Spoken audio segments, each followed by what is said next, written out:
experienced any blackouts, stretches of time that you can't account for?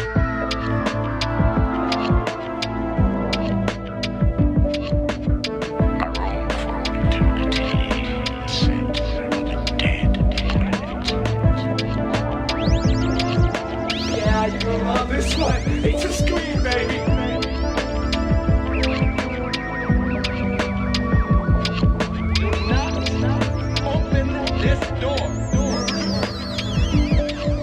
What's the matter with you people? I was joking! Don't you know it's a joke when you hear one? Welcome back, everybody, to another Lost Log episode. Today, there's Mason, in case anybody was wondering. Hello. He's here. Today, we are, I think it's well established at this point that our Lost Logs really are just very chill. Like, we're just reading. A lot of it comes from the websites directly, with little minimal edits, and we're just we're going along this ride with you. We're but tired. Today, we're really tired. We're tired. Today, we are taking a look at terrifying tourist attractions. What I mean by that is like places around the world that specifically draw people in for their shock factor or their like spookiness. You know what I mean? I'm going to include a trigger warning here. I don't normally do this, and we've had this discussion, I think, off the air, Mason and I, because probably. I think if you're listening to shows like this, you should just understand that maybe you should be careful going in, because it's, a lot of our topics are might trigger something for someone, but I also feel like if you're going onto the internet, you should be just expecting that people will talk about things. But because we talk about some places that are kind of, tense or a little touchy and involving touchy subjects, I just wanted to do a trigger warning for discussions of locations tied to suicide, infant death, animal sacrifices, and display of human remains. So, if you find these topics to be difficult to listen to, I would just advise to skip past them. I'll include time codes in the show notes for them specifically. Or just skip this episode altogether, or just, it's not that bad. Listen So, to it, but don't take your headphones off, but play the whole we're episode. we're not getting like too descriptive about anything, but I just thought there might be some people that would like the heads up. So yeah, that's what we're taking a look at today. Podcast.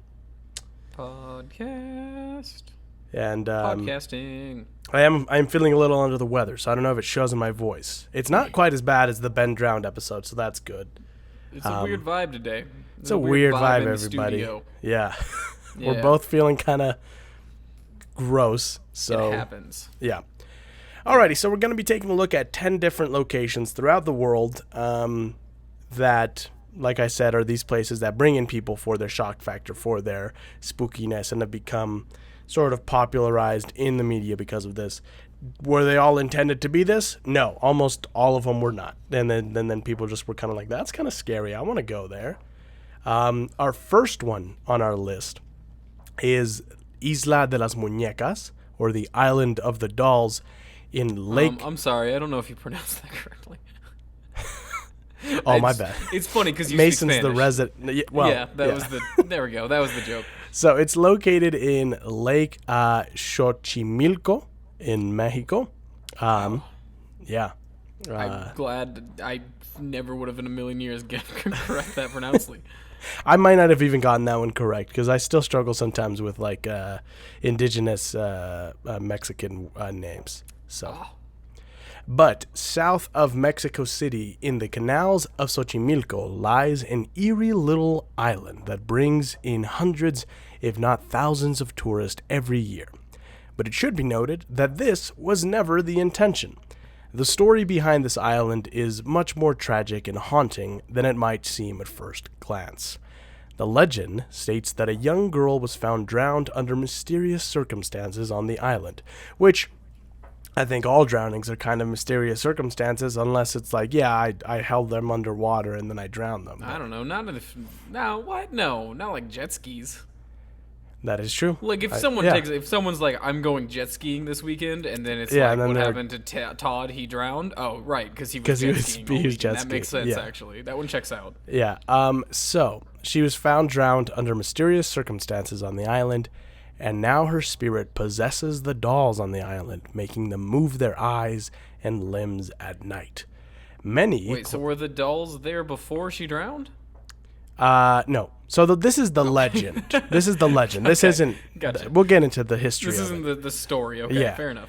So many claim to hear the dolls whispering to each other at night, and others, riding the canals, claim to be drawn to the island without explanation. The truth behind the island doesn't strain that far from the legend. The island was created by a man named Don Julio Santana Barrera. Julio is such a cool name. Yeah, and Don is used as like Mr. or Sir, you know what I mean? I actually didn't. Yeah, so know a that. lot of Don was just a name. No, in a lot of like Latin American cultures and like Spaniards, it comes from the Spaniards. Don is like a title. So you might call my dad Don Jose. No one does. Interesting. Because he's not fancy enough for that. Well, I always thought because it's like Don John. Mm-hmm. Right. Is that the Spain thing, or is his name just Don John? Don John. I don't know who that is. Don Isn't that John. the Joseph Gordon-Levitt movie? Oh no, but I think that's like Italian. That's like he's like Italian, isn't he in that? I don't know. I think He's that's like his name. I jerking think off that's in that Don movie. John. I've never seen it. I think it's the same thing in would like the assume if mafia it's- as well. That like Well, that's true, 'cause there Don is Capone or Don- whatever would be like the term. Don like Corleone. Yeah. Well, Yeah. who says you don't learn anything listening to us? Who's saying that? Let us know. If anybody said that, I'll personally fight them. Don Jose's coming to your house to beat your Yeah, ass. my dad's coming. Julian. you. Oh, yeah, me. Yeah, me. Fuck you You're guys. Don Jose. I'm Don Jose. So, Julian, he was a caretaker of the island, and he claims to have found the little girl on the island and was not able to save her life. A little while after he discovered the body, he also discovered a doll floating near the island, which he believed was most likely the little girl's. So he picked up the doll and hung it on a tree to show his respect for the girl. That seems like a thing a drunk person would do. Maybe. I will be honest, I don't know This is much for about... you. As he nestles it into a tree, you know what I mean? Like, Yeah, I don't know if that I don't entirely know. translates I don't know good. much about Julian's Culture. characteristics, his character, the kind of man that he was. But yeah, it's kind of. I'm like, I wouldn't be my first thought. I'll just say That that. just seems like it was something I would do if I were shit faced. Oh yeah, definitely. I'd be like, Oh, he had do to it. leave the I party. do it. I'm gonna put. I do it to honor I'm gonna you. put his jewel up on my mountain, on my honor mantle, you. 'cause to honor. And then the next day, you're like, Why the fuck fuck? is this Why is up there a here? jewel on? yeah. It's a weird little thing. But anyway, according to Julian, he was haunted by the spirit of the girl soon after, and he began to hang more and more dolls in an effort to please her spirit. It's not known, at least on the website, they don't explain whether or not he went and bought the dolls or he just like was collecting them from the trash. It seems like they were kind of trash dolls because like I think does if you look at the picture up there, they're all kind of weird, spooky, like mangled, put it- together dolls. Explain whether or not he had schizophrenia, because this seems like a crazy person's thing. We'll of, get like, into it. There's a ghost following me. I have some theories about this, and we'll get into it at the end. So anyway, so he starts hanging up all these dolls, right? Because he's like, that's gonna please her spirit. Because he's like, oh my god, this little girl won't leave me alone. Right. But he hung them more and more to please her. But then, according to those close to Julian, it seemed as if he was being driven mad by some unseen force that just completely changed him. So a little after he started hanging the dolls, like his demeanor changed entirely, and he seemed more old like was he? paranoid. I don't know how old he was when he found the little girl. Because when he passed away, it was 50 years after he had found her. So he must have been in his, I want to say, like 70s. So he must have been like in his 20s, 30s. I don't know how old he lived to be. Right. Well, I'm guessing because early 20s, that's when like severe mental illness, like bipolarness, and It schizophrenia starts to to show. mhm. Yeah. So after 50 years of collecting dolls on the island, Julian was actually found drowned in the same spot that he had reportedly found the little girl. So this was only a couple years ago, because this guy was like, people were seeing him on the tours and stuff. Like, he was showing people the island, and then just a couple years ago, he just was found in the exact same spot that he had been saying for years he found this little girl. Gotcha. So, although Julian's intentions may have been admirable at first to some, he left behind a haunting and terrifying spot full of decaying, cold, black-eyed dolls whose soulless eyes seem to follow visitors as they move through the strange little island. And it's not a very big island. It's literally like, I don't know, like a couple of yards across, because the canals of studio apartment. Yeah, probably, but like probably the size of, I don't know. It's not very big though, because in the canals of a lot of these islands in the canals were literally like constructed.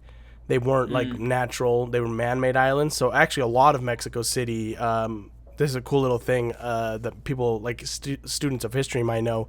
Tenochtitlan, the city that the Aztec capital before the Spanish came in, which became Mexico City, was built on a lake. There was no islands there. They completely constructed a city on the lake, and this kind of yeah, interesting. Yeah, and then this tradition sort of continued within the canals as well. I think the canals were an Aztec creation as well. I don't think those were I would the assume Spanish. it was like overrun once they filled in the lake, right? The water would have had to start to like overflow places, or I don't know. Yeah, I don't know.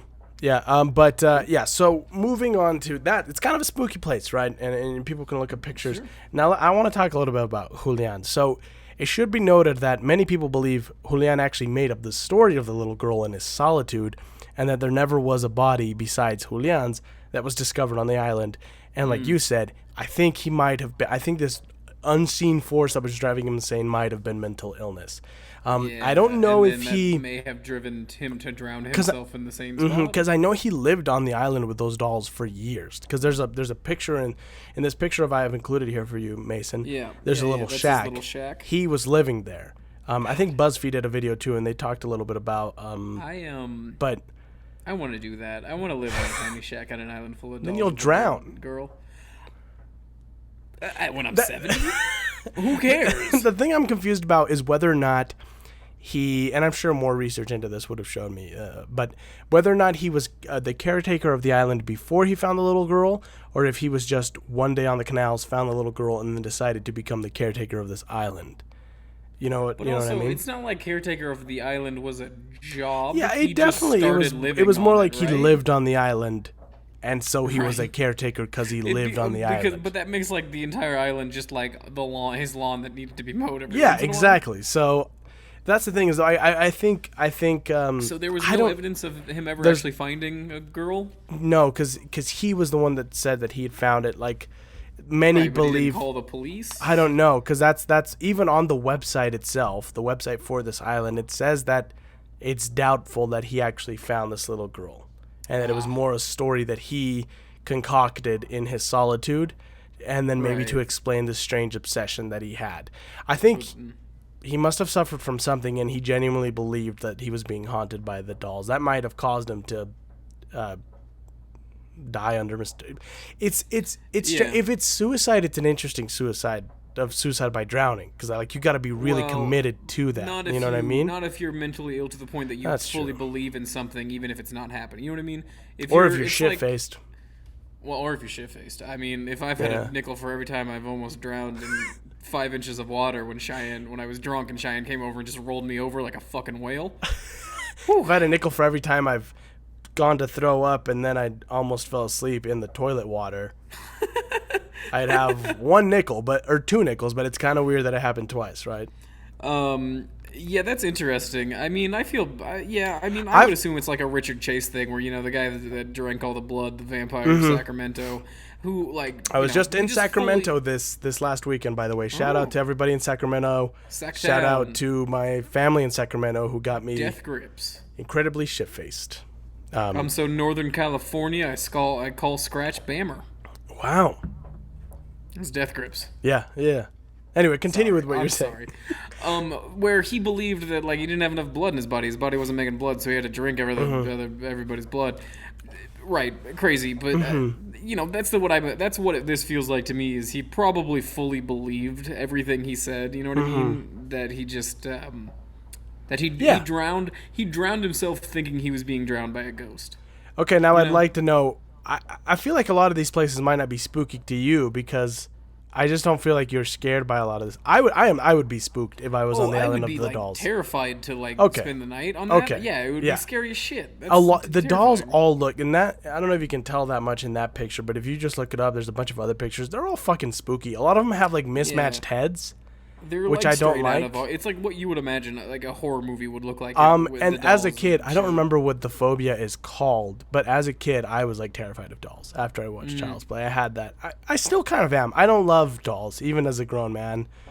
I don't. I'm into 'em. Not like baby dolls are fine. Porcelain dolls, I'm like.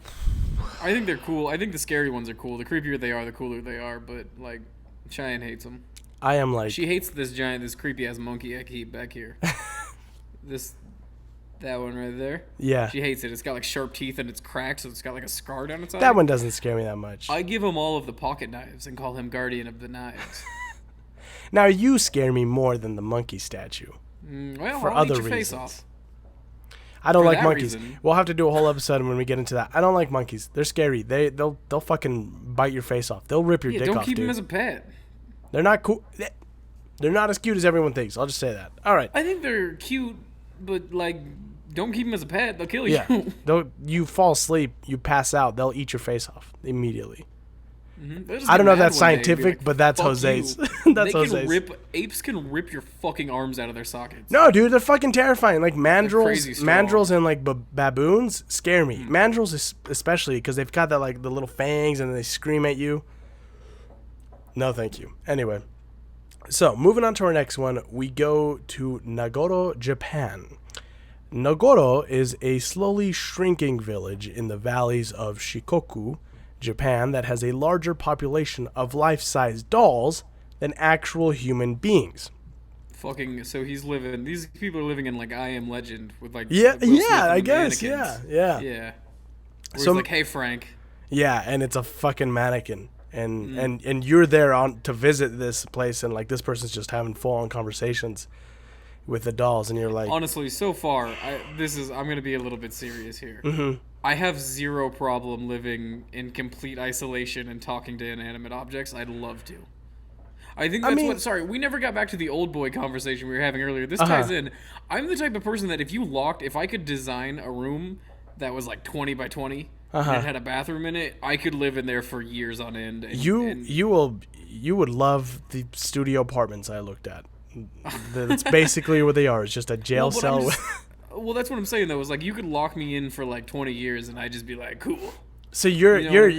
you're in that basement apartment in Parasite, and you're like, this is great. I haven't seen it. Oh man, you should.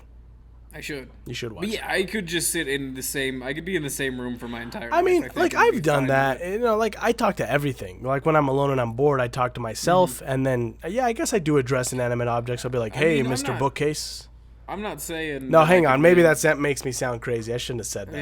Yeah. I don't do I'm that. not- I talk to things all the time. Yeah. I'm not saying that like I could like live in like a blank room with nothing in it, but like you give me a TV. You're saying you could internet live connection, on the island of the dolls. You could live in Nagoro, the You give the me valley internet of the connection. dolls. I don't care if I never see another single person ever again. Not even on the internet. I don't care. I if mean, I I never went see like- a person. I can distract I myself. went like 2 months in like my freshman year, but I just didn't talk to anybody. I was just like going to Yeah. class, keeping my head down, and just going back. So Mm-hmm. I don't know. And then I think that's when I wrote my manifesto. We'll get into that later. So many of it's My I'm gonna say I probably shouldn't even say this on the podcast. My mom, I keep telling her, and a lot of other people keep telling me that I can't keep threatening to send bombs to the governor's house.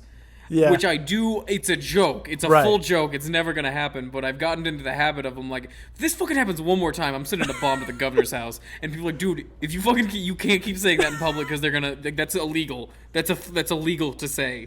And it's like, Right. but They're gonna show up at your house after this recording. yeah, maybe cut that part out just in case. We'll see. Yeah. So many of the original inhabitants of Nagoro left the village in search of employment, or just died. It seems like they didn't have a large population to begin with.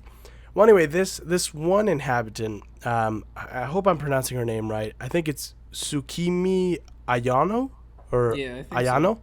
returned to her home of Nagoro after being away for 16 years, and she found that only 37 residents remained, which I was like, that's a good amount of people. But then I think about it, I'm like, I live in a town of 20,000 people, like, and it feels like I barely see people anyway. That I'm would like, be like that would be living like, in a town of just the people you know. yeah, and know then what I mean? you, Yeah. but I feel like you'd hardly see them anyway, even though it's just that many of you. Well, I guess But it anyway. depends on how much space is in the town, but yeah. Yeah. So faced with loneliness, the artist, because she was an artist, she's still alive. She took it upon herself to populate the village with 350 life-sized Cabbage Patch Kid-like dolls. So there's these big dolls that kind of Cabbage Patch Kids like. And it's said that the idea came to her after she made a kakashi, or a scarecrow, for her garden in the likeness of her father, and she had an epiphany and was like, why should I stop here? Like, I should just populate the whole fucking town with people I know. Hey, Tsukimi, it's me. It's your neighbor. You know Yeah. me. Yeah, hey. So me and the 36 other people that live in the town have been talking. Right? It seems like you've started putting life-size dolls everywhere in the abandoned buildings and things? Oh, yeah, I've been doing that. Yeah. I felt like we needed more people here, so. Oh, well, okay, so we definitely agree that more people here would be great. But these aren't people, these are dolls. You're making dolls, and then you're putting them in places that people could be living. Yeah. Yeah. But you're putting dolls in there, so then maybe it seems like, oh, that's fucking creepy as shit. Maybe people shouldn't live there, you know? Maybe Yeah. that's a problem. No, they're people, though. They're all based on real people. Matter of fact, I think I'm going to make one based on you. Well, you wouldn't need to do that because I'm alive. For Right? now. And here. Yeah. Would you, I was just... did you want to maybe come inside for a cup of coffee? No, I think I actually need... I've got to... Let me I'm take a actually picture of you. leaving town. Nope, I'm gonna... Nope, I'm gonna... Oh, you took it. I'm gonna tell you what. Yeah. I think I'm gonna move. That's fine. Because I've already... honestly, there's... let's just call it 36 people. I'm gonna move out of here. You seem cool. You seem like you know what you're doing. So Yeah. I'm just gonna... Have you seen Ted recently? Because he was here and now he's gone. And I saw Yeah, that he's doll. right over there. Nope. Well, that's a doll. But that's So that's Ted. a doll. So you know because you made that, right? Did you That's make Ted. Ted with your hands? I've got to go now. Good luck with the move. You have a good day. I'll see you soon in my collection. Good day. Yeah, so that's a real audio conversation. We're gaslighting Tsukimi. Yeah. Sorry. Also, by the way, she probably is just an artist. Right, It's yeah. kind of cool, but it is creepy. Yeah, but it is. like, It you know, is. whatever. No, it's creepy. It's creepy. I live in a town understand of that she's 36 doing it. people, but there's a bunch of abandoned buildings where people used to live. I'll put fucking Yeah. creepy shit in there. I don't give a fuck. Do So- it. Who cares? So she began to craft more and more and place them in various locations around the village in various different poses. So it is just like I Am Legend because he's got like he puts them in the yeah. So Yeah. they could Like, be you're fishing. the banker. Some of them are fishing, some of them are working the fields, and some of them are even attending class in the local elementary school. She's got one where she filled an entire classroom with them, and they've all got their little books in front of them, and they're all like ready I for want class. to know. I'd love to hear. Are there kids? There's There's no kids. There's no kids left Okay, in the 'cause it's village, like, yeah. you know, they're just like, well, we actually have a school, so you can't. Oh yeah, okay. I Yeah. guess that's okay if you use that classroom. We weren't really. And so, as her neighbors left or passed on, she She created was creating more fucking dolls. she and it was created like, a this doll getting in their likeness to take their place.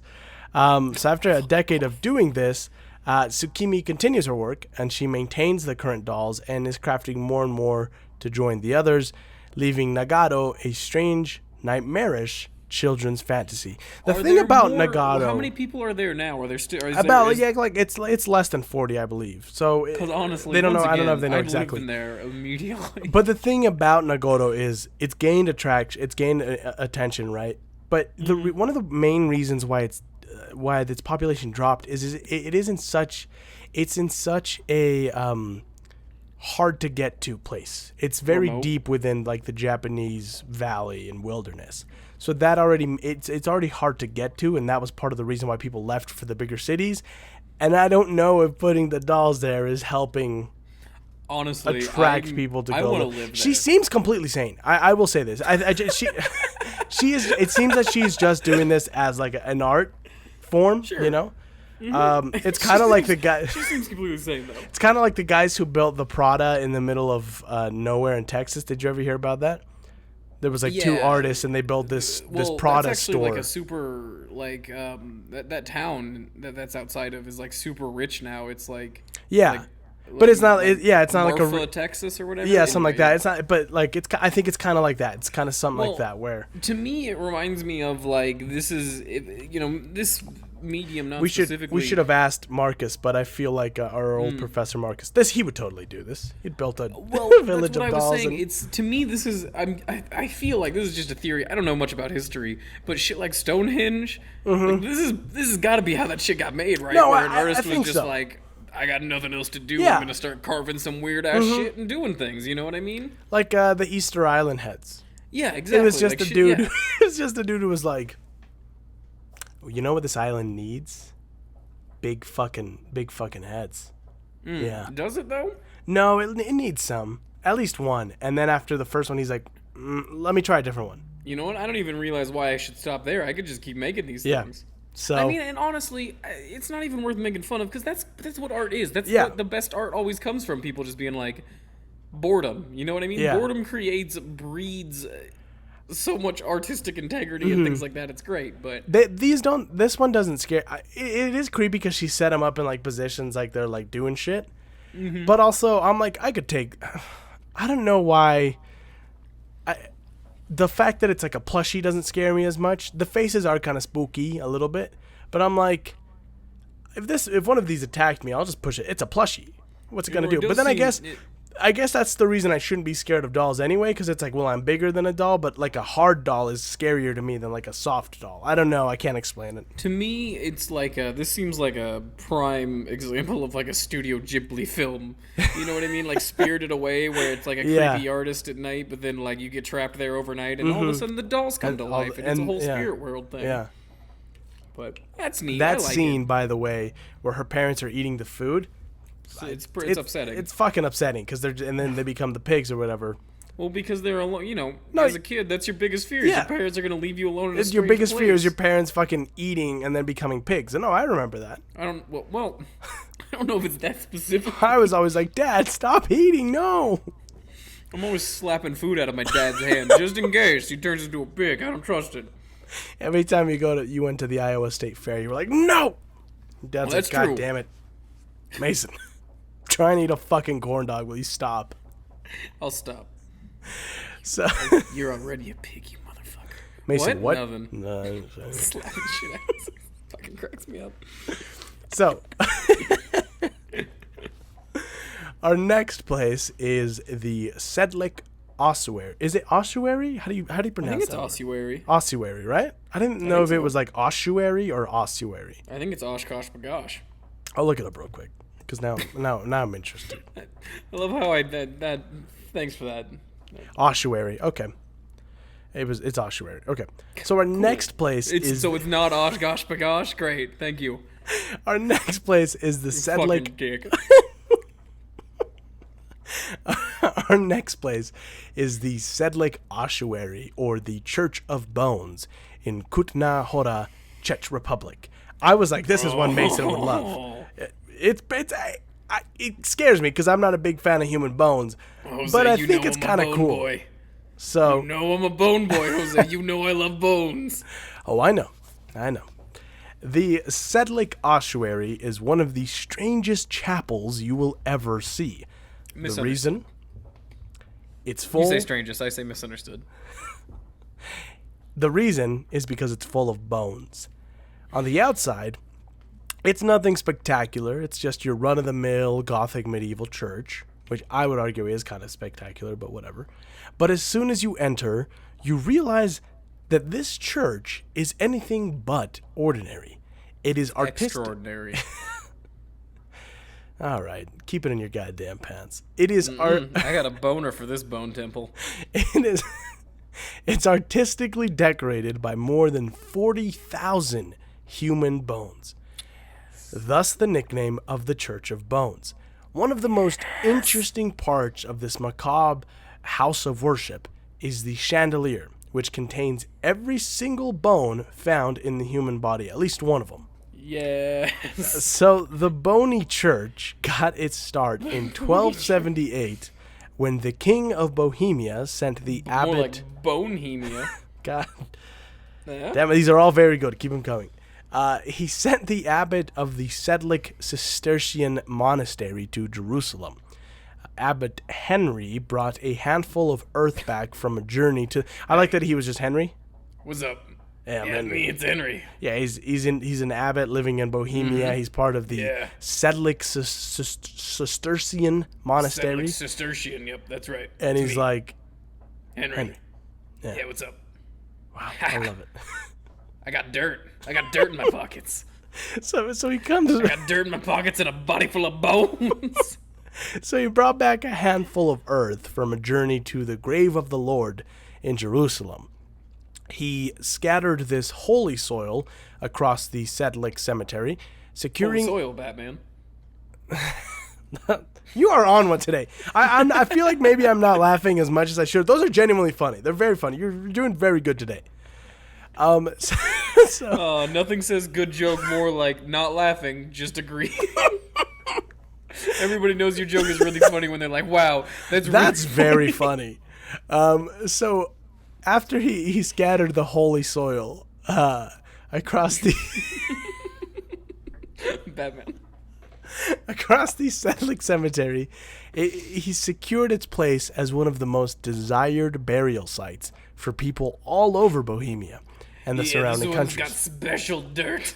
That's I got the special dirt. literally in this what one. it was. You want to get buried here? Everybody was like, premium deaths right here. Boy. everybody was like, I gotta get me some of that special dirt cemetery. I gotta get in there. They got the special. They got Jesus Hey, dirt. holy shit! Did you hear about the Sedlic cemetery? I just fucking Yeah. heard. Is that Yeah. not the craziest Fucking thing? it's got Jesus dirt.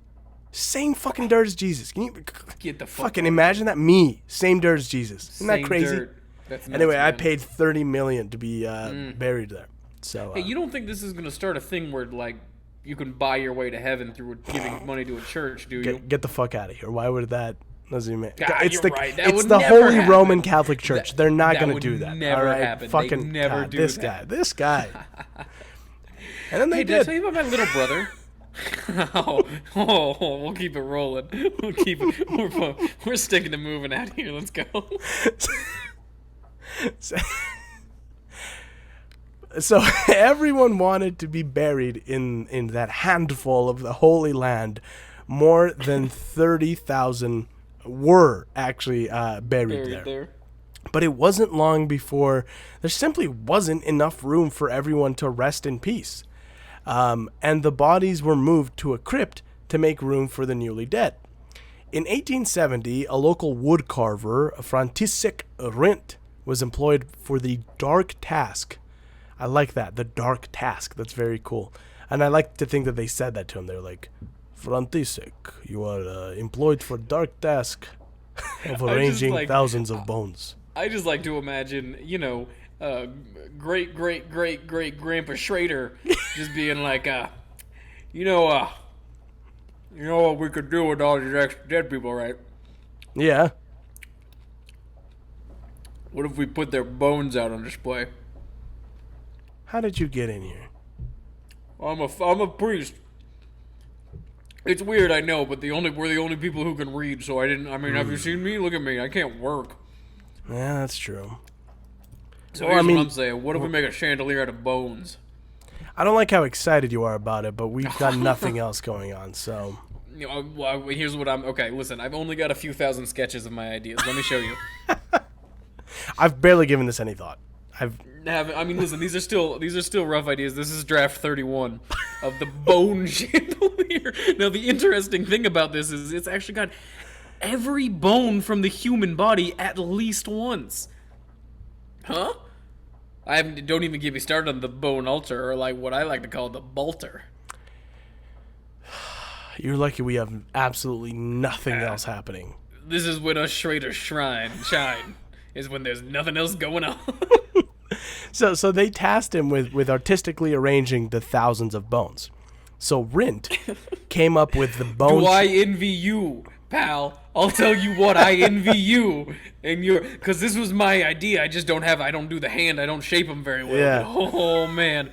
Do I wish I was the guy who got to root around in those bones. Oh, that'd be just so lucky. You lucky son of a bitch, you.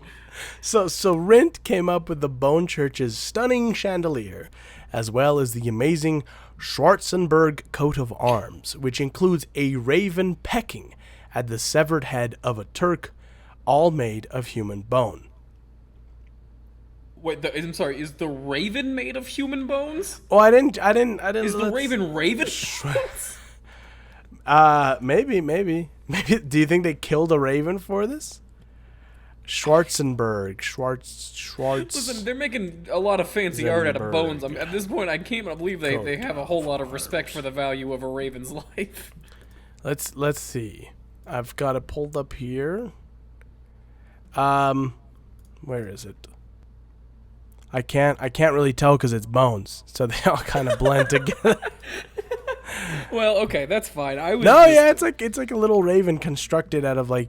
But it's certainly made out of some sort of bones. I think it's human bones, and then they just made it in the shape of a raven. It doesn't seem to be like a raven skeleton. That's fucking cool as shit. It's kind of cool. Honestly, okay, I need to look this up because my next tattoo may be this. It's a pretty cool one. So Rint was responsible for bleaching all of the bones in the ossuary in order to give the room a uniform look. Sure. And his artist signature is still on the wall today, naturally in his medium of choice, bone. Do you need an apprentice? Who are you, I'll kid? bleach those bones. What's your name? My name is Schrader Jr. Yeah. I want to bleach those bones! Let me bleach those bones! My new favorite thing is to do an old-timey prospector thing. Yeah. My mom gave me a bag of bones the other day. It was like a deer skull and a bunch of other deer bones. I was taking to my car and in the middle of my parents' driveway. I started clicking my heels together and being like, "There's bones in this bag!" It fucking cracks me up. Oh god, that's so cool. It's pretty dope. God damn it, these are so cool. You son of a bitch, Jose. I fucking love this so much. So, well, now when you and Cheyenne plan your Europe vacation, you'll have to sneak that in there. It's just that he wants to go see the goddamn bone church. Why are you still with him? I just don't understand. No, go ahead.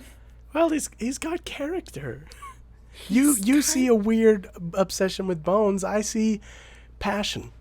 He made you promise that if you die first, he gets to keep your skull. That was kind of weird. He's made a lot of people promise that. He's made at least 3 different people promise their skulls to him. Again, it's an artist. You know, he's an artist. He's not doing art with them. He just wants them. Art in his own way, I suppose. I've seen him take one and talk to it and then move the little jaw like he's talking to the skull. He calls them all Mr. Bones.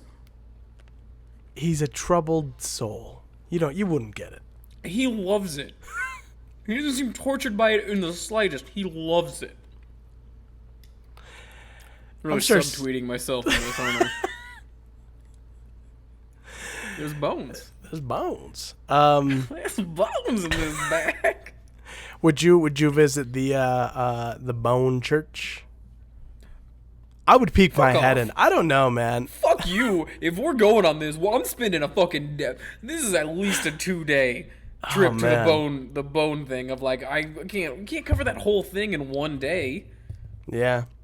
You think you could steal bones? How easy do you think it is to steal don't bones steal the bones. That's how you get cursed.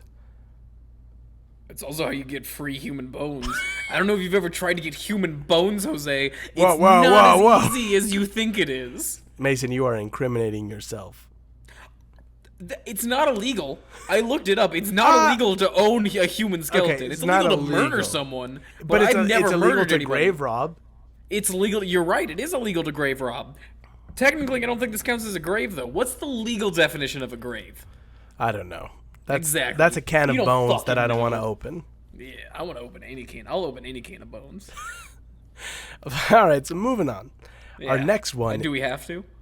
Yeah, we do. I shouldn't even have put that one on there. Honestly, this one looks a little kind of exciting, too. This is the Ako de Sewa Fetish Market in Lome, Togo. So, Sure. Yeah. Uh-huh. I don't know why it's called fetish. When I first read that, I was assuming like sexual fetishes, and I was like, ugh. Sure. No, but what it is Togo's capital city of Lome is the birthplace of the largest voodoo market in the world. A kind of super supply store for fetishes, charms, and anything else one might need for a ritual. Not those kind of fetishes. Not those kind of fetishes. And not that kind of ritual. Not the kind of ritual. The Ako de Sewa Fetish Market, or Marché des Féticheuses, I don't know. I'll be taking French. I'll be taking French next year, so talk to me in a year. Is a place where you can find anything from leopard head. I almost said leopard. Anything from leopard heads. Because I think I was reading it as like leotard, so I was like, leopard. Probably. Sure, classic. Classic You can mistake. find- Everyone does it all the time. Yeah, you can find anything. Not gonna lie to you. I've been really loopy. I don't know if it's from like all the NyQuil and shit I've been taking.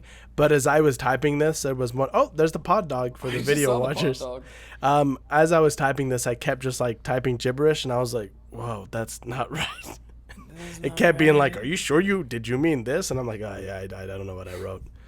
Well, anyway, so it's, Okay, well, this sounds like a better place to go to buy bones. oh yeah, definitely, because you can find anything from leopard heads and human skulls to voodoo priests who bless and create fetishes or predict the future and make medicines to heal whatever ails you. So Mason, you're looking for bones. This is the place to go buy some bones legally. It's not illegal to buy a human bone, a human skull.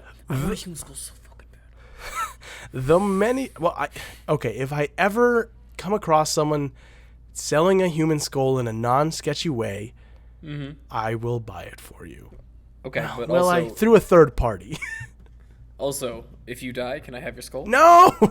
Why not? I don't know. I'd Are rather you fucking kidding me? Sorry. you show up to my house. I'm on my deathbed. I've said my goodbyes to my family. I'm dead. And just there's a...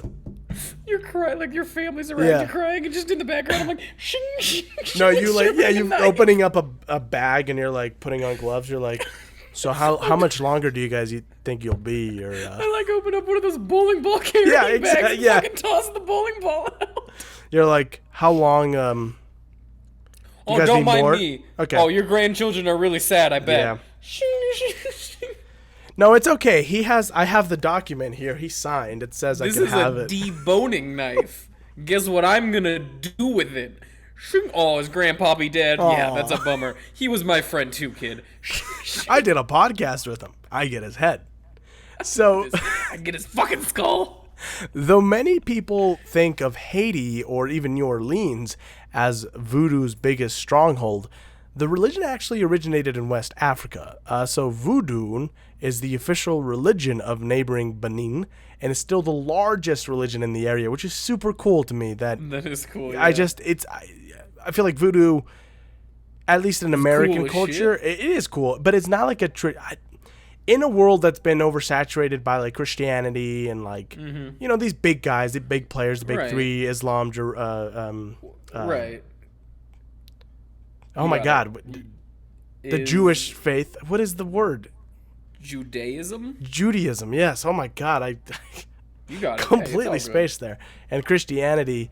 It is cool to see that like there's this large region where like voodoo is the predominant Well, and religion. that is, I mean, because there is a huge difference between the voodoo yeah. that most Americans think yeah. of and traditional- voodoo, the traditional religion practice. I don't know exactly how big the differences are, but I do know that a lot of voodoo that we think of as Americans is been influenced heavily by Christianity. Yeah.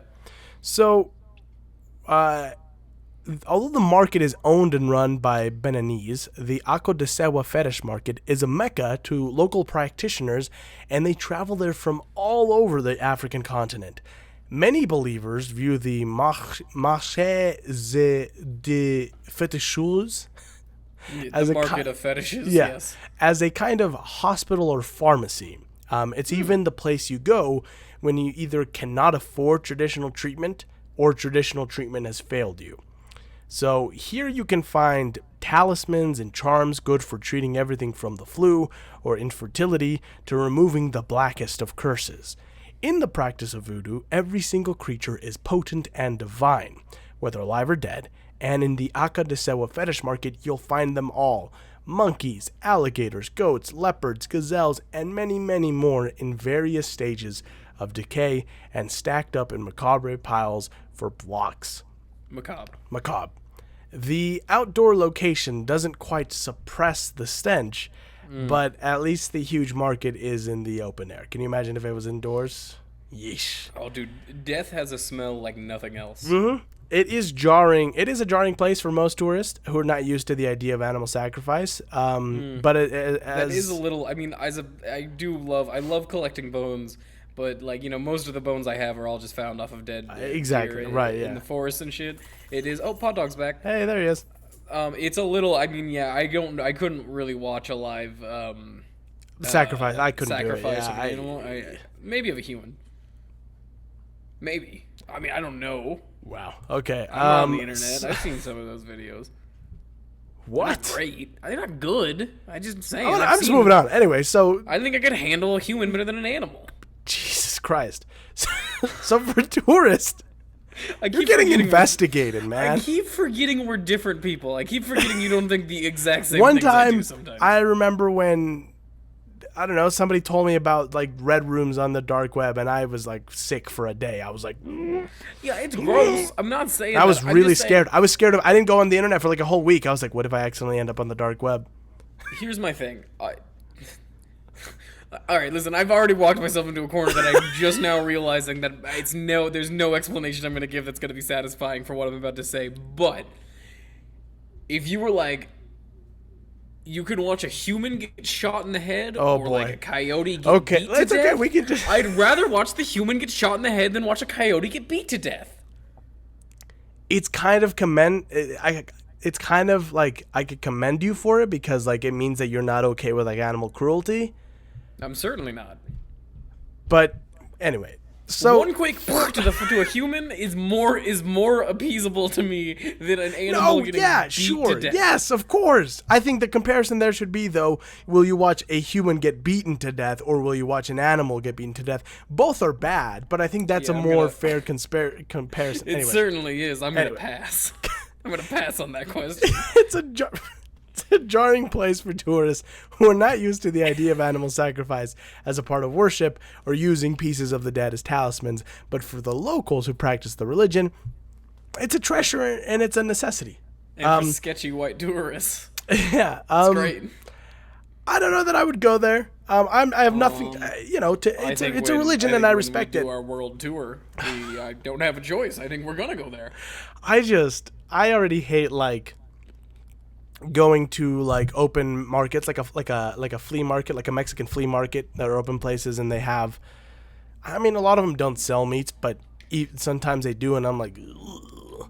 I don't know. I don't like going to the butcher, and it's smelly, and I'm like, I gotta get out of here. We have one on our main street, and I went in there once. Butchers are great. It's worse when you eat like giant, huge, chained, farmed, factory farms. We have way worse. we make carnitas every once in a while, so we go get it from our local like meat processors. This is this place where they sometimes I walk like a slaughterhouse, and sometimes we walk. Me and the pod dog Zuko will go for our walks on the backside of it because there's a trail on the backside. And there was one day where we were walking and we just heard them killing the pigs, and that's upsetting, but it was not fun. Listen, I mean, I don't really eat meat. Yeah. But if you do eat meat, I super encourage everybody. Very good. No, yeah. Eat I'll tell you this: when we went to that farmed. butcher, it was very delicious. because it was Well, locally it's farmed, not even less than taste. It's better for the environment. Oh, and yeah, it's better for definitely. the animal for you to eat meat that's locally sourced from around you than it is to Mm-hmm. buy shit from a grocery store that's been factory farmed in Brazil where they're tearing down the rainforest. I can't wait for land us to cattle get. ranching. I really can't wait for us to get a sponsorship from like those local meat sourced guys or whatever. I was just gonna say, like, moving on, and now a break for our ad. Tyson's chicken, mostly disease free. And that's not a lie. It No. is mostly disease. It is mostly disease free. So, anyway, moving on, and this is kind of the touchy one. Our next. Oh, that's you doing touchy. Okay. I'm doing touchy. Yeah, no, not that kind of touchy. It's the Aokigata, or the Suicide Forest, in Mount Fuji, Japan. The Aokigata Forest in Japan has the unfortunate distinction of being a destination for people who are contemplating suicide. Since the 1950s, recorded suicides in the forest have been rising at an increasing rate of between 10 and 30 per year. In 2003, a record number of 105 suicide victims were discovered here. Japanese spiritualists believe that the suicides committed in the forest have permeated in Aokigata's trees, generating paranormal activity and preventing many who enter from escaping the forest's depths. I had to burp, sorry. And so, what do spiritualists have to say about Logan Paul? Oh, we'll get into that. Oh, really? I don't know that they have to say anything, but we'll get into what I think of that. I'm sure you're a fan. Yeah, he's a really fun, cool creator. I love him. He's a great podcaster now. Complicating matters further is the common experience of compasses being rendered useless by the rich deposits of magnetic iron in the area's volcanic soil. So, it's very easy, aside from the terrain, it is literally very easy to get lost here because north and south are useless. There are paths through it. There are trails, but if you were to step off the trail and you're trying to find your way That makes back, sense. it's pretty tough. So let me ask you this, because we were talking about this the other day or whatever, my friend group. Would you go visit this place? Yeah, that's the thing, right? I think it's genuinely a very and that's the trouble that, and I think we talk about. I maybe had this later, but that's the trouble with this place is that it is genuinely a very beautiful spot, and a lot of people who are like nature fans of the area. Right. It's very unfortunate to them that it's become associated with this because it was a very beautiful and spiritual location, and now it's got this sort of negative connotation. I don't know. That's one where I'm like, if I'm going, it's a very solemn visit. It's not like, oh, wow, look, I'm taking pictures. You know what I mean? It's kind of like Auschwitz, right? Would I maybe like to visit it for the historical context? Yes. But it's not like a fun place to go see, you know? Yeah. Mm-hmm. So I don't know. I would love to go visit. I would go visit it. It would be one that I'm very paranoid and spooked. I'm huge into nature and also into paranormal stuff. Yeah. So, I fully agree with your assessment of it's more like Auschwitz, where it's like, it's not like I'd be like going around like fucking LOL. Yeah, right. But I would still enjoy visiting there very much. Yeah. And due to the vastness of the forest, desperate visitors are unlikely to encounter anyone once inside the so-called Sea of Trees. So the police have mounted signs reading, "Your life is a precious gift from your parents, and please consult the police before you decide to die." Which... That second one isn't as good. Not, the first one's pretty powerful. The second one's like, wow, oh, okay. Yeah, right. Hey, 911? Yeah, I'll be dying soon. I'm sorry, wait, click. I told him.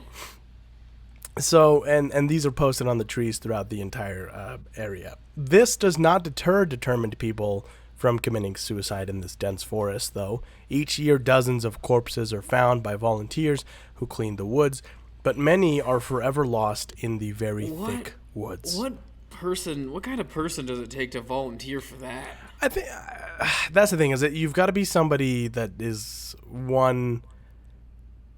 doesn't have a weak stomach. You know what I mean? Like, it must be like, I can only imagine it being like former paramedics. You know what I mean? Like people who have dealt with this before. But I understand, Yeah, it must be like people who are like, well, I want to help these people get back, or like these people deserve. I'm sure it takes a very good person to do But it, I bet a lot of bad people might sneak in there as well. Well, I was just more. I'm sorry, I've got this fucking. You've got the sun in your living room. Sun, right here, but I just that is I wouldn't we may do talk it. about this It's too, not something but for me.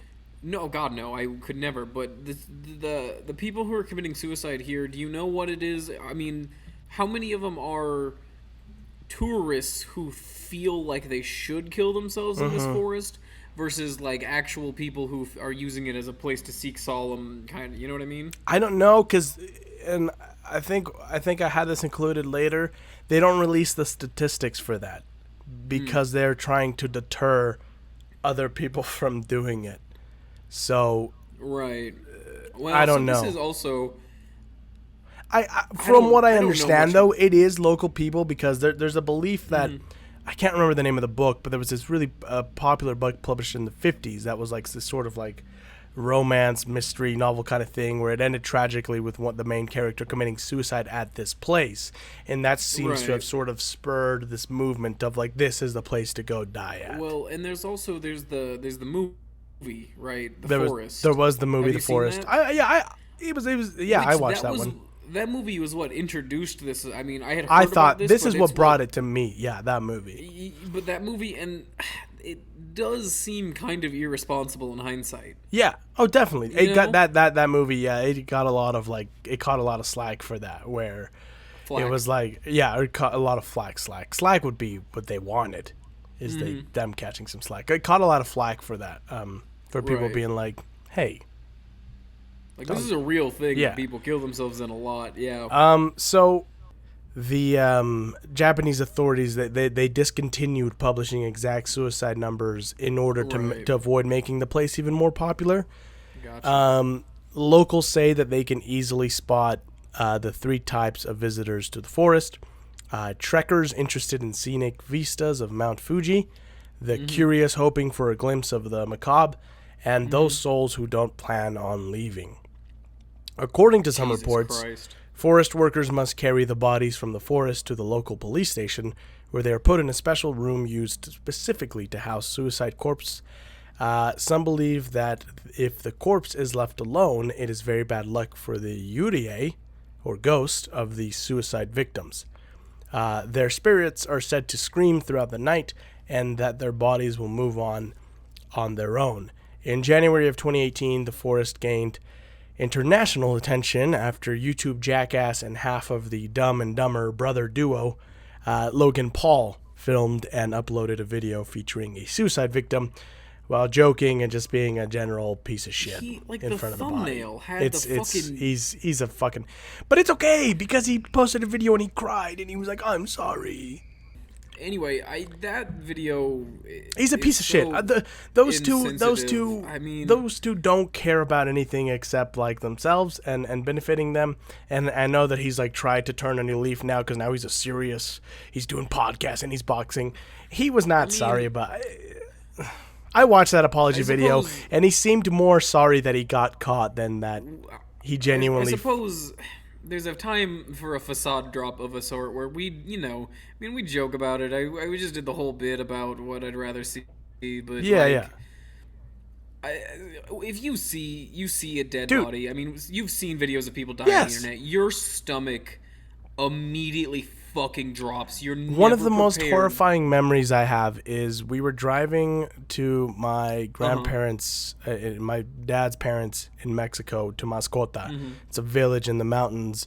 We lived in Puerto Vallarta on the coast, so we had to go through the mountains, and the roads are really dangerous. They're not all paved and stuff like that. And so we were driving there, my mom and I, and my uncles, my mom's brothers, and there had just been a rock slide. And it landed on this family's car that was driving by, and I caught a glimpse of a dead body, and it was horrifying, and like it was scary, and it's I mean, because it's the most basic scientific human instinct of you see a dead body, your brain says fuck that, get away, because it's trying, your brain's trying to keep you alive. If it sees a dead body, it thinks there's danger around because something killed that human. You need to go. It's supposed to make you uncomfortable. Yeah. Just from a survival standpoint.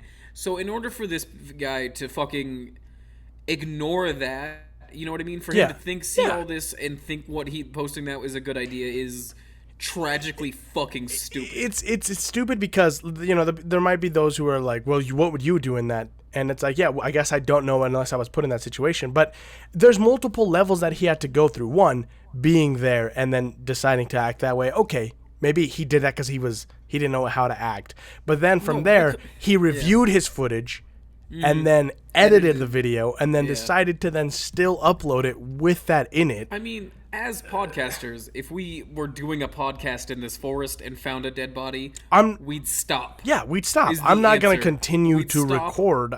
You know, yeah. I don't know. It's ridiculous. I mean, and those guys suck anyway. But yeah. I mean, okay, it's fine. Yeah, it's fine. Yeah, and another thing that I read about on one of the sources is that the police try to tell people is that it's not even a picture. It's not a beautiful place to go die because a lot of the bodies that they find are in extreme states of decay because they've been picked at by scavenger animals and they've decomposed heavily. So I think that there's that sort of mentality among people who go there that it's like, well, I'll be left alone, I'll be undisturbed.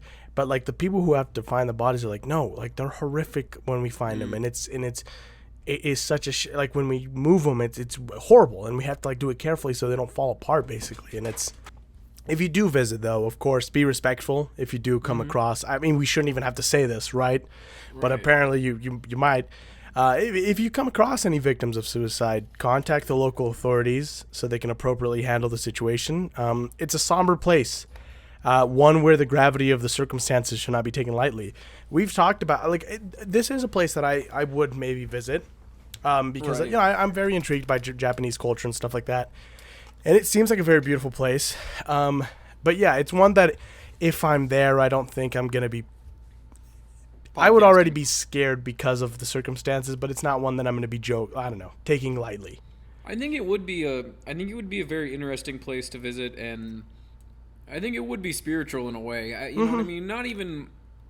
Not that I'm a follower of any of the specific religions or anything, but I think there is a real in touchness when you're in a place that's so famous for death, of being able to be there and kind of look at yourself introspectively. Yeah. You know what I mean? That's like part of like why I want to go visit the Villisca Axe murder house, not just because it's like the murders, but it's also that feeling that you get of being like something tragic happened here. You know what I mean? I don't know.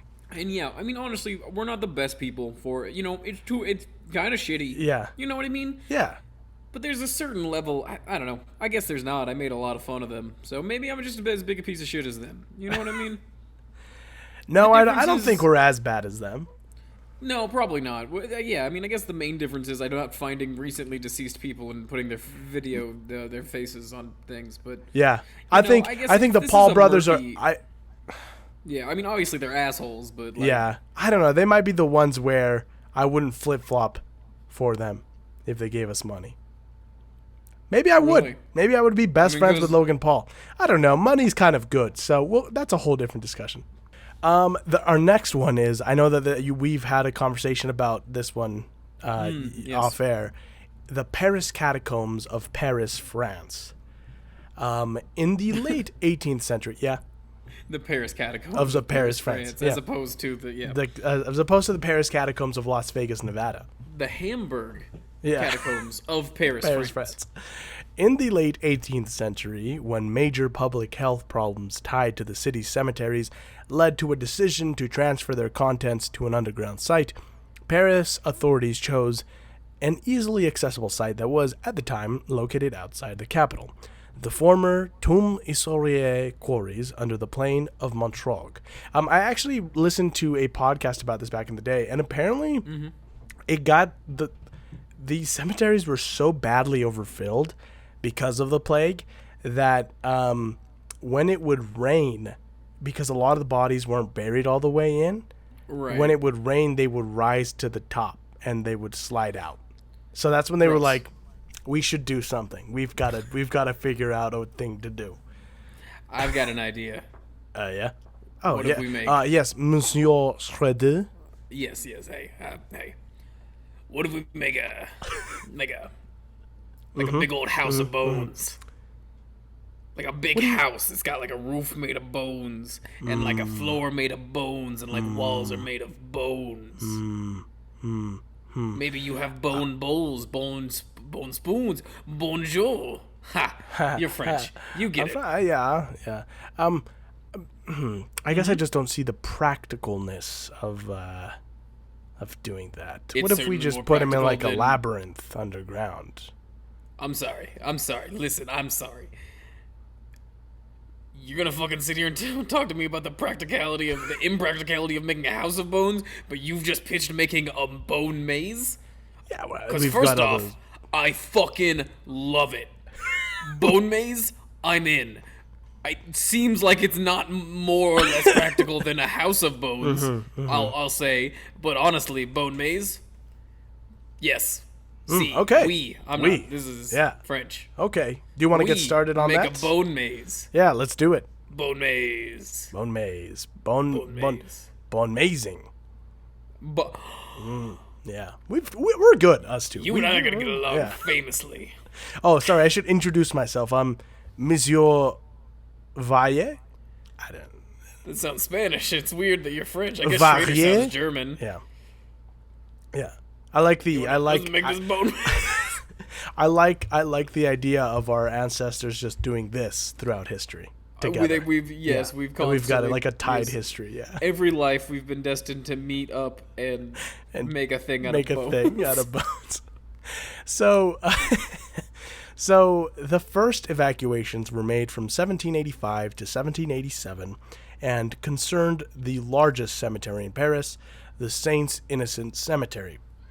The site was consecrated as the Paris Municipal Ossuary on April 7th, 1786, and from that time forward took on the mythical name of Catacombs, in reference to the Roman catacombs, which had fascinated the public since their discovery. Starting in 1809, the catacombs were open to the public by appointment. Today, I like that.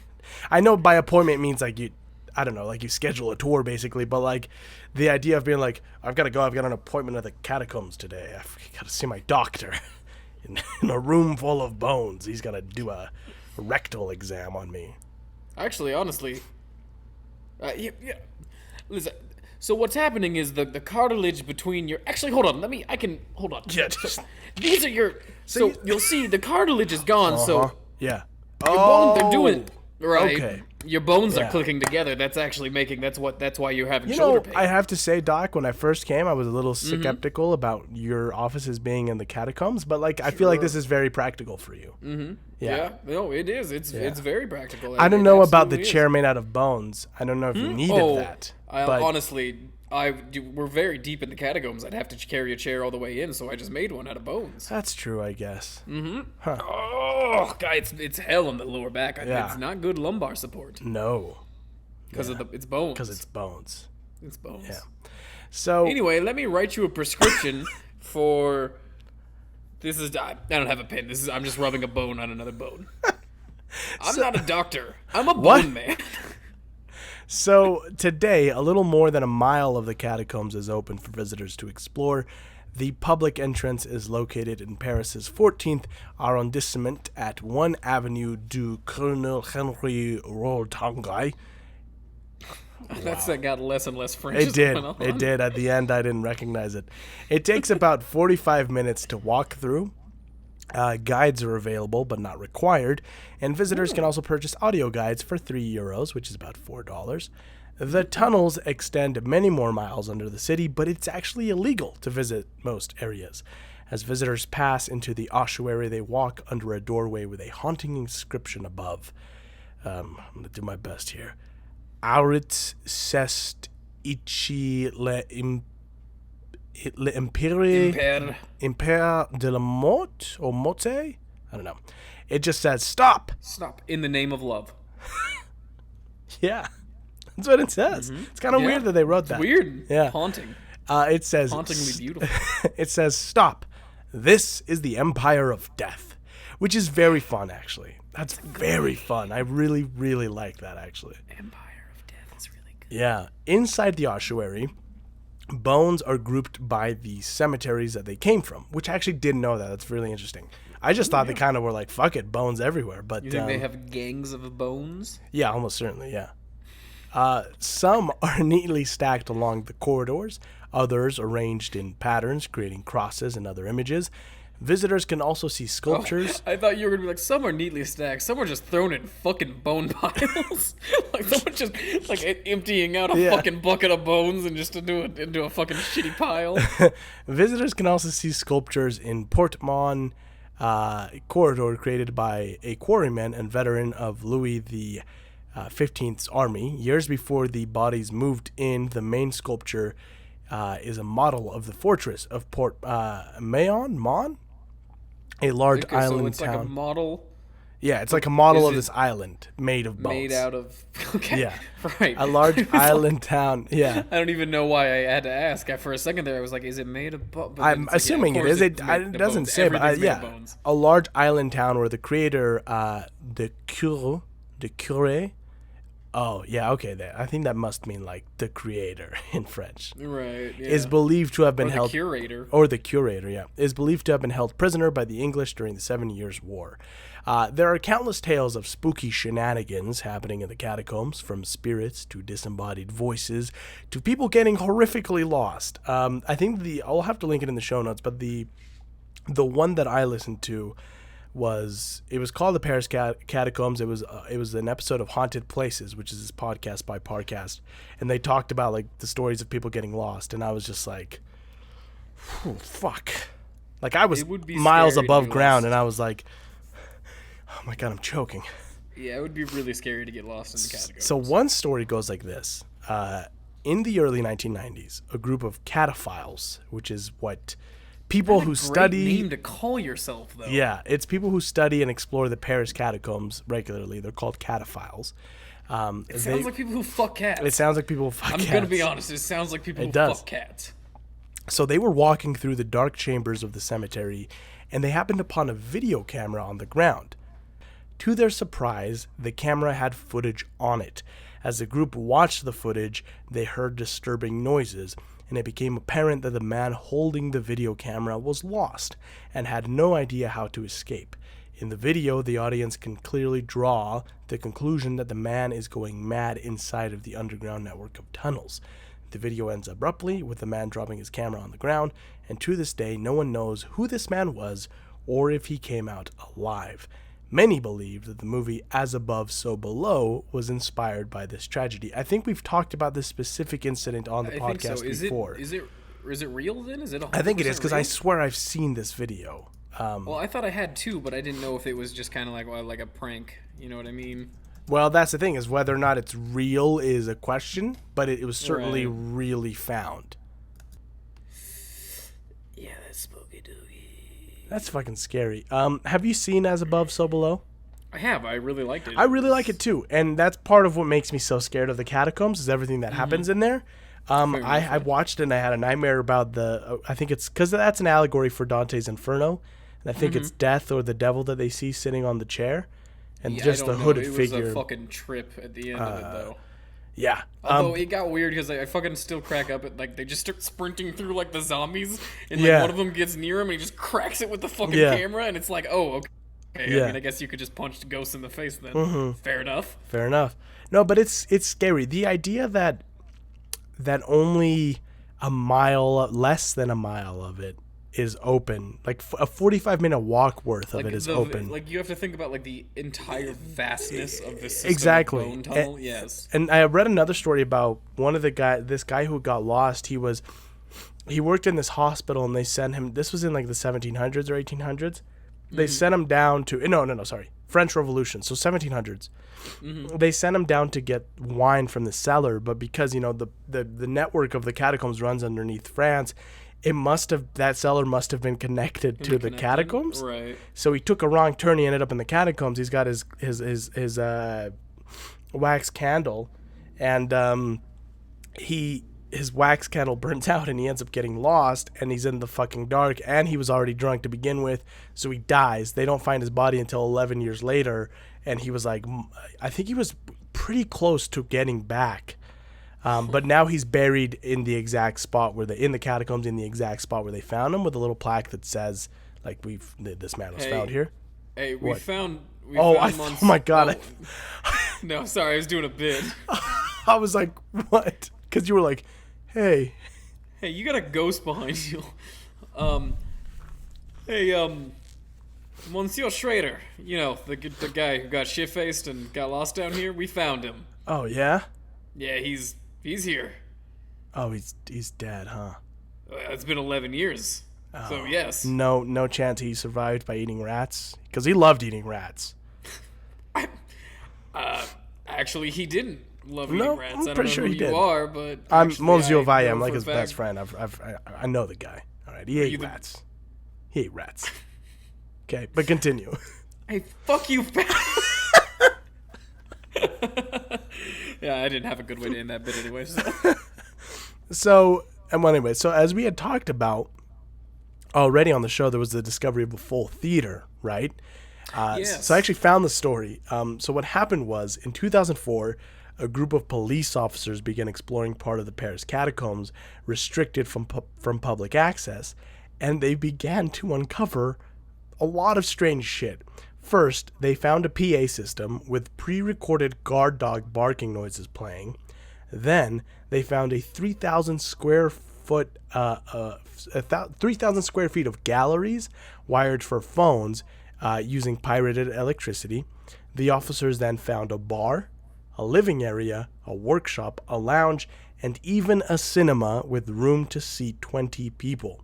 The cinema seats had been carved into the stones of the catacombs, and the creepiest part was they saw cameras on the ceiling recording them.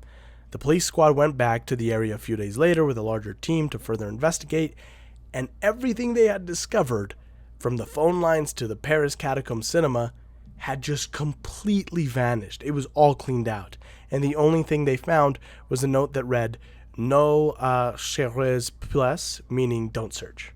Like, don't look for us. It's fucking crazy. That's what scares me about the this was 2004. That's what scares me about the catacombs, is that that's what scares me about, like, As Above So Below as well, is that there's sort of like this culture of people who just like live down there, and there's like shady shit happening down there and seedy shit. Like, that's what scares me. There's an underground network of people down there. I'm like, ooh, spooky shit. I'd love to be a part of it. I'd love to be invited to the catacomb parties. I can only imagine exploring down there and just like stumbling upon like a weird like French Coke party and just being like, bonjour. And they're like, bonjour! C'est la vie! Oh. And then you do coke in the catacombs. Sounds great, yeah. Anyway. Hey, guys, what if we leave a note that says don't search? Be like really creepy about it. Sure. We, yeah. I don't know that I... guys how you guys' word for yes sounds like piss in my language. And then that's when they beat you up. I don't know. I don't know if I would visit them. Like, it's interesting, but I would in a heartbeat. I know you would. I'm scared of underground as it is. Watch your tone. You talk to me. I know you would. Whatever. You fucking rat eater. Anyway, our don't eat meat. What'd you say? I don't eat meat. Our next. Sorry, I was reading a text. No, you don't eat meat. You eat vegan rats. Our next one is Holy Land, USA, in Waterbury, Connecticut, USA. In the early 1950s, John Baptist Greco, a staunch Roman Catholic, had a vision of a roadside theme park devoted to God. Like, he literally had a vision. Like, he didn't... I thought it was going to be he had a vision for car insurance, where you could get car insurance for 15 minutes or less. Because Greco, that's fair. Yeah, that's fair. No, he didn't have a vision like Walt Disney had a vision. He literally says he had a vision from God that he had to build a miniature Bethlehem, basically. So by the end of the decade, he did exactly that. I just imagine the first news report thing that he did for this, that it was like the Mr. Krabs interview of like, what made you decide to do this? And he's like, money. Yeah, yeah, exactly. So by the I had a vision from God. God said I had to. By the 1960s, the park was visited by 50,000 people a year. God fucking Jesus, God damn it, fuck. Exactly. God, Jesus, America's God so damn it. dumb. What the fuck? He made a tiny Bethlehem, and people were just like, I'm gonna get me some of that. See that? It's holy. Yeah. It's a holy land. We have to check it out. So one could come and see a recreation of the Garden of Eden, biblical-themed dioramas, and various tributes to the life and work of Jesus Christ. The park was perhaps best known for its Hollywood-style sign reading Holy Land, USA. And it's 56... Is it impressive? Because the picture I'm seeing looks No. it doesn't look impressive. It doesn't look at all. impressive. It's 56-foot steel cross that can be seen for miles, especially when lit up at night. It is said that there's a town joke that the citizens grow up thinking Jesus was electrocuted on the cross. In 1980... It's a good one. Hey, man, it's Connecticut. They don't have much else going on, all right? In 1984, the park was closed for renovation, and Greco had hopes of expanding the site to attract more visitors. However, this was never achieved as he died in 1986. Responsibility for the park passed to a group of nuns, and for a while they tried to keep the park clean and neat-looking but never opened to the public. Regardless of their efforts, the park became seedy and vandalized after Greco's death. To this day, the nuns still own the property, however. It is the local teenagers and foragers who have made their mark. Statues have been beheaded, dioramas have been destroyed, and tunnels have been blocked. Well, I like tunnels. Yeah, I'm not behind blocking tunnels. Occasionally, tourists still stop to look and even explore, but they make sure they're gone before dark. While much of the park remains, in recent years, it has become dangerous and was the site of a murder of a young woman in 2010 named Chloe Ottman, who was raped and strangled by 19-year-old Francisco Cruz, and apparently her body was left at the foot of that giant cross. So that's not fun. Holy Land is far from being the safe haven of replica spirituality that it once was. The property was purchased a few years back, the nuns moved elsewhere, and no trespassing signs are posted everywhere. The best bet? Stay away. There's not enough left to justify the trip to get there, and the neighborhood is questionable even by Waterbury standards. But in 2018, Mayor Neil M. O'Leary began efforts to clean up and revitalize the park, and it seems as of 2020, it is now once open again. I don't know if it looks any better, though. Jesus Land is open for business, huh? Yeah. Hopefully no more murders there. Just the two. Yeah. The one and then the crucifixion. Yeah. The little crucifixion. I mean, I don't see any pictures of it being renovated. I know that all they did so far was renovate the cross. They put a new one. It seems like the rest of the park is still shitty. Do you think their corn dogs come on little crosses, like instead of regular sticks? Hey, they man, come on crosses. I kind of would fuck with that if it's like corn dog, two? corn dog, corn dog, corn dog. You know what I mean? That's a good. I mean, it's just a ripoff if it's anything else. But Yeah, if you're just giving me like the that's a good stick, point. the stick at the bottom, I don't give a There's fuck two about sticks that. through Yeah, it, but two if corn you dogs.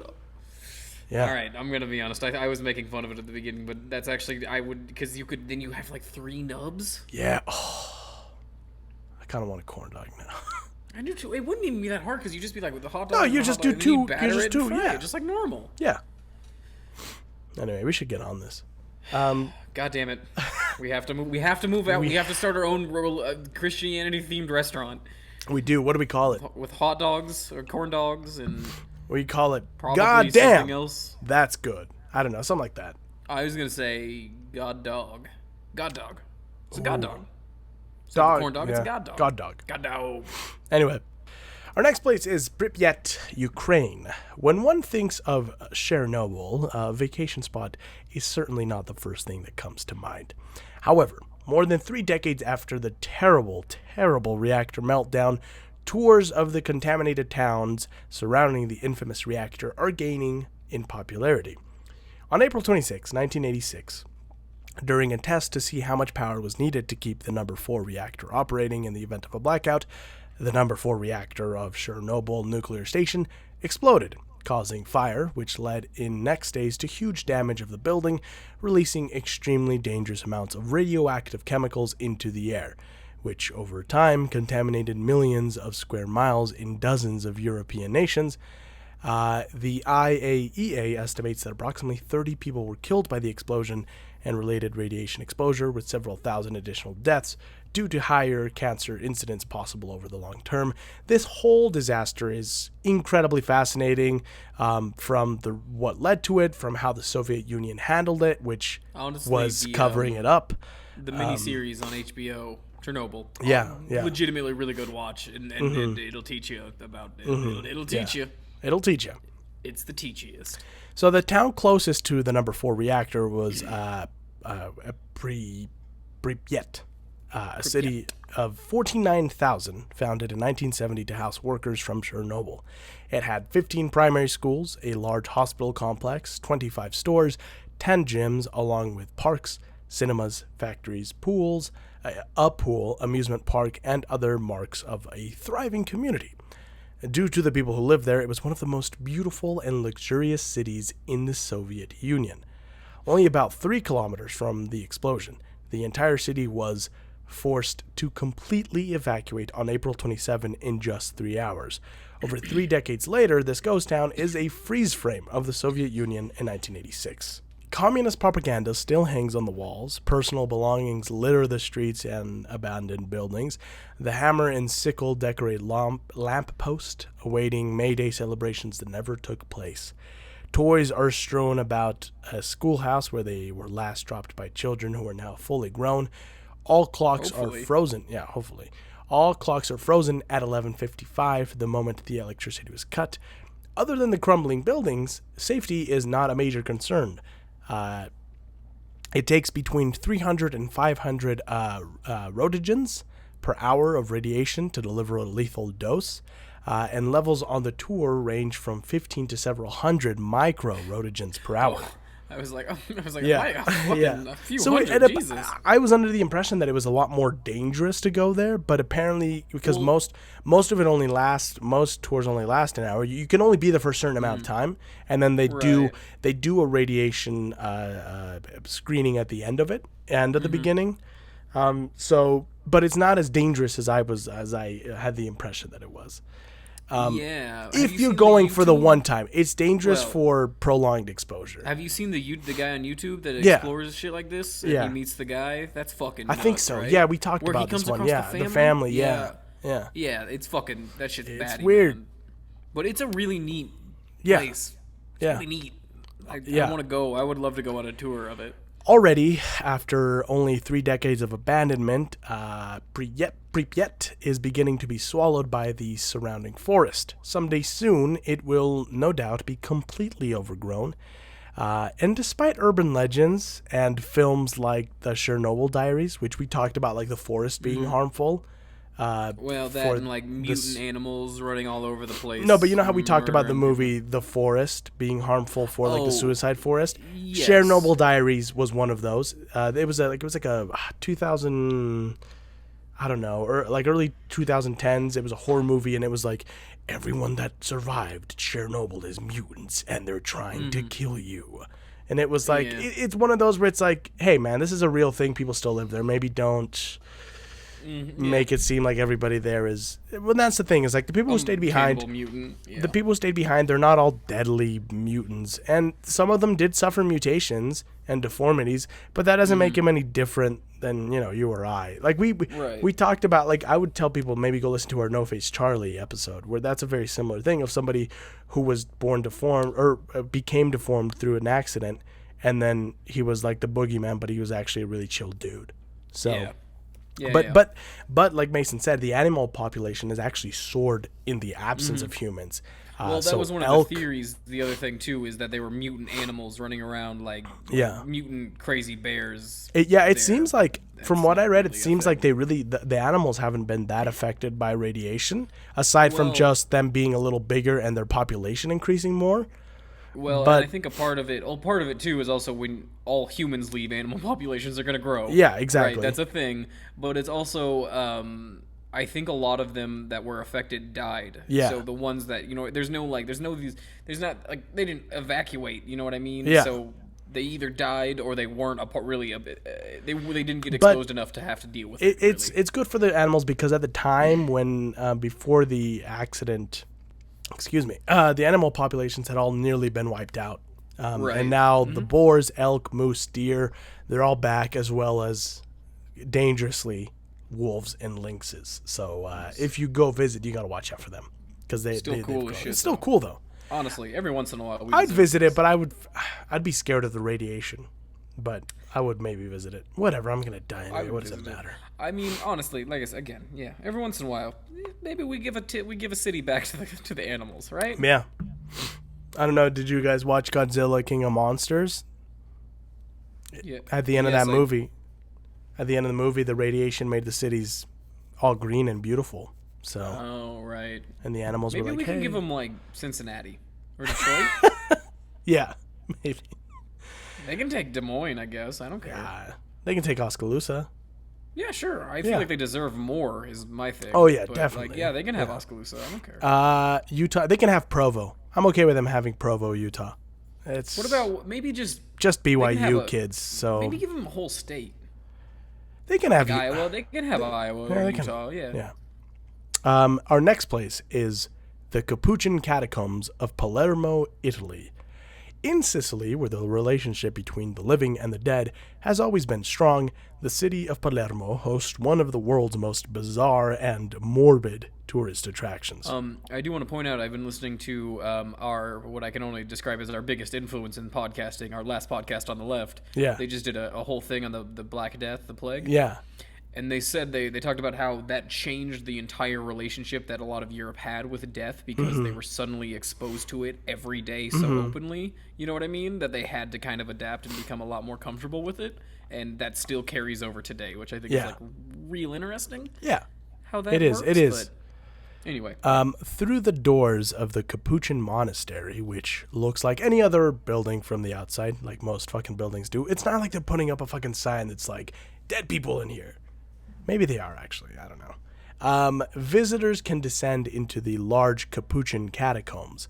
Capuchin is a fun word. Yes. Pinned to the walls, sitting on benches and shelves, and tucked away in open coffins are nearly 8,000 corpses, each one dressed in their Sunday best. In most of Western culture, the long dead, which is, again, that's that interesting thing, right? Because I think Europe has a much more okay relationship with death than Puritan America.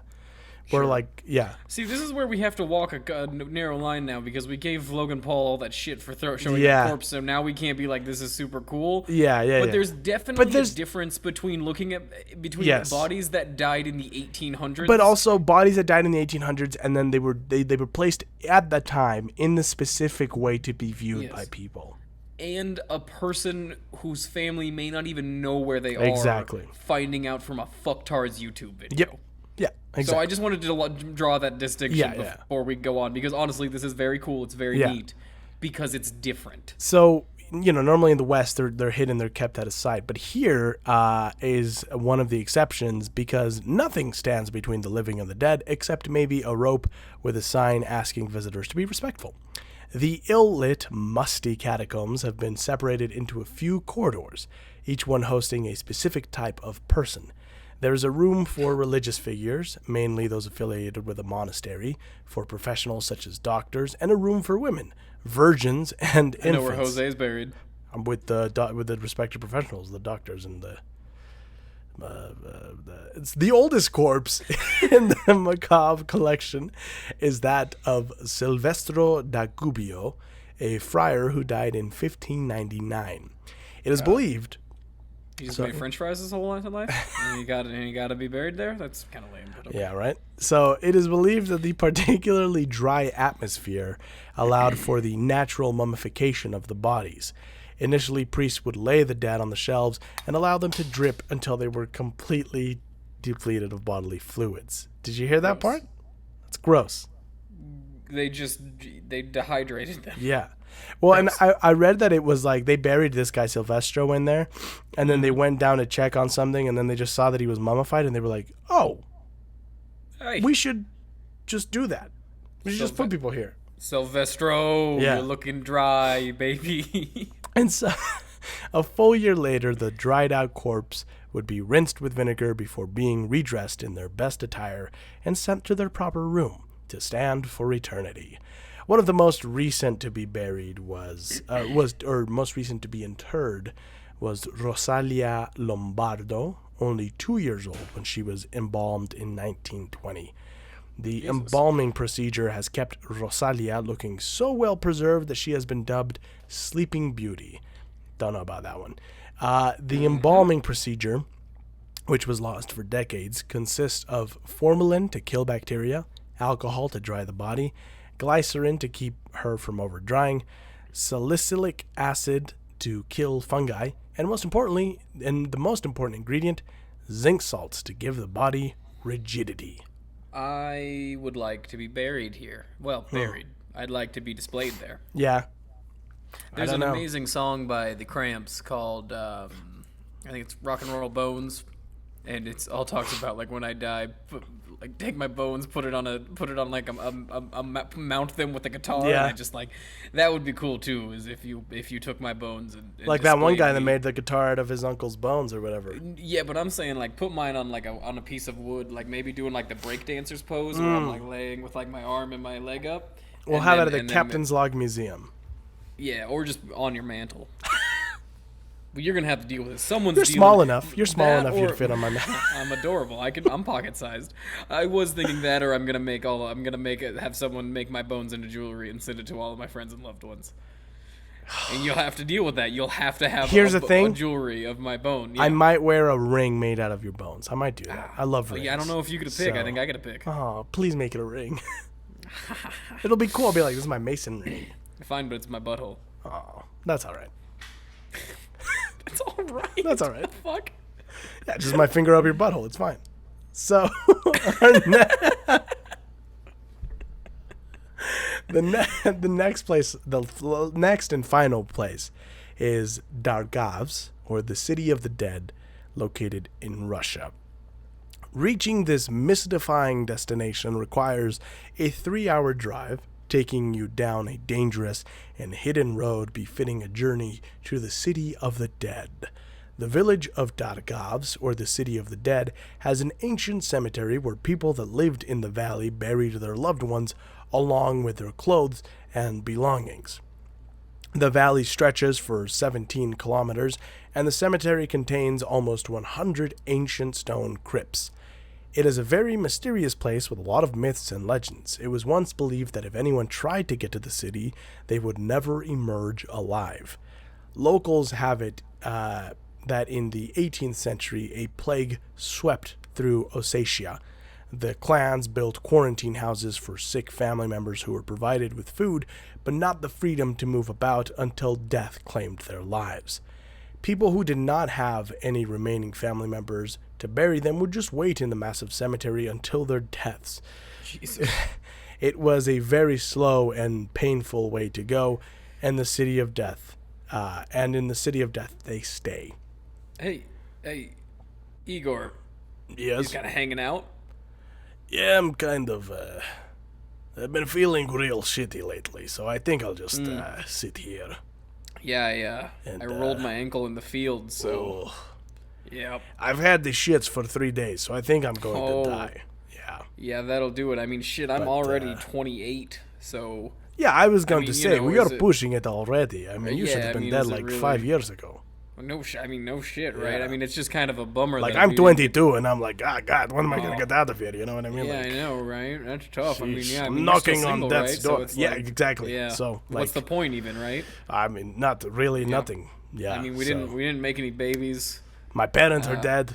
They Parents lived are long dead. lives though, like mean, 20, 29. I think. I actually heard that my great grandfather lived to 30. Shut the fuck up. Get out of here. It's crazy, isn't Get it? that's bullshit. That's not Isn't true. it nuts? I do kind of wish we had a family so we could have had like one of these little houses with food in it. instead Yeah, of that just would have having been to sit nice. That I'm would have using been a nice. person as a bench right now. Ooh, that's Gross. That's not good. No. No. Yeah. No. So I was kind of thinking, and listen, this may be way out of line, but Yeah. we never met anybody. You want to suck each other's dick until we die? Yeah, sure. Yeah. Yeah, all right. Get over there. So it attracts tourists from nearby as well as all over the world. Although due to the difficulty in finding or traveling to the location, there are not a lot of tourists at any given time. The local superstitions probably have little to do with the lack of popularity, although they still linger. Once you get to the city, you will find what at first appear a lot of little white houses. They're actually stone crypts. Yeah, that's crazy because the picture makes them. I did think this was just going to be a little village. It's crazy that those are all crypts. That's what I thought too when I first saw the pictures. But the oldest one dates back to the 16th century. In front of every crypt, there's a well that was used to tell if a person made it to heaven. Not sure how that works, but yeah, I was gonna say I was waiting for more in that. I don't know. There was no other explanation. They just kind of assumed that I would get that. It was hell. If it goes deep enough, hell, you don't go. Oh, here we go. There is. So it says visitors drop a coin into the well, and if the coin happened to hit a stone at the bottom of the well, it was said to be a good sign. So that means that they made it to heaven. If they didn't hear the coin, they were like, that motherfucker, he's in hell. Who dug the wells? Couldn't you just put rocks at the bottom? Yeah, right? I guess they could fill in with mud or something, but like, Yeah, this seems very I don't know. Okay. Yeah. All right, sure. So I guess it was the 16th century. They didn't have that much control over the wells they dug. an interesting fact is that this region is a historical region of another people called the Ingushetians. Ingushetians? No, that's not right. Ingushetians. Absolutely, Jose. I bet that's Ingushians, I think is what it is. Which they live today in a reduced area called the Republic of Ingushetia. Ingushetia. Only a few miles from there. You're much better at the romantic languages, but something about these guttural fucking non-romantic languages. Something about those speak to me. They lost more than half We're of the the... Ingushetians. You want to get gooshed in? It's what we do. So they unfortunately they lost more than half of their territory since Russia came to the region in favor of the Ossetians and the Kazakhs. I'm sorry, are you telling me that Russia just kind of invaded and took half of a country that wasn't right? theirs? I would never have thought that. But yeah, most of the one listener in Russia. There Putin goes. Probably still listens. I'm guessing he's a fan. I'm guessing he's the only one, right? Who else is listening? I don't in think Russia? you're allowed to listen to podcasts. Yeah, so he's got to be the only one that's listening. Hey, Vlad. So most of the names in this region, though, they can be translated from the Ingush language, which is often hidden by the Ossetian policy of assimilation. Language. But all the crypts belong to Ingush, that yes. to that Ingushian. What'd you say? I do Ingush, yeah. I Gushin. I do in the Ingush. Stop. I do the Ingush now. Well, anyway, that's the end of it. So yeah, that's our spooky terror list. Honestly, I'd go visit all of them. Yeah, I would maybe. I mean, you'd drag me along with you, and I'd be like, I'm scared. I mean, like, I don't. Like, again, I think they'd be very neat to visit. I think they would. I think they would be a lot of fun places. Well, anyway, thanks everybody for listening to this one. We'll be back next week with part 2 of Alfred Packer, the human hyena, where Mason will tell us the second part of that fun little story. We normally don't do it on these, but I just got some of our new merch.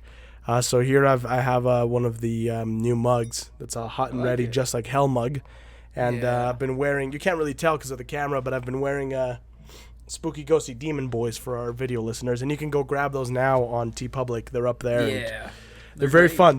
Their quality, again, always surprises me. They're super comfy. I don't know. I just like, because I feel like you buy merch. I'm not surprised by the high quality we constantly produce right, on yes, this podcast. you're right. But yeah, it's very good. And the designs were great, and they were made by Mason. So yeah, I did all right. I'm happy with them. And yeah, we'll see you. Pod Dog's losing it up there. That's the Pod Dog. You know what that means. That means we gotta go. So time to go. Take it easy, everybody. Be safe, and don't be a Logan Paul. Bark, bark. Bye. Bye.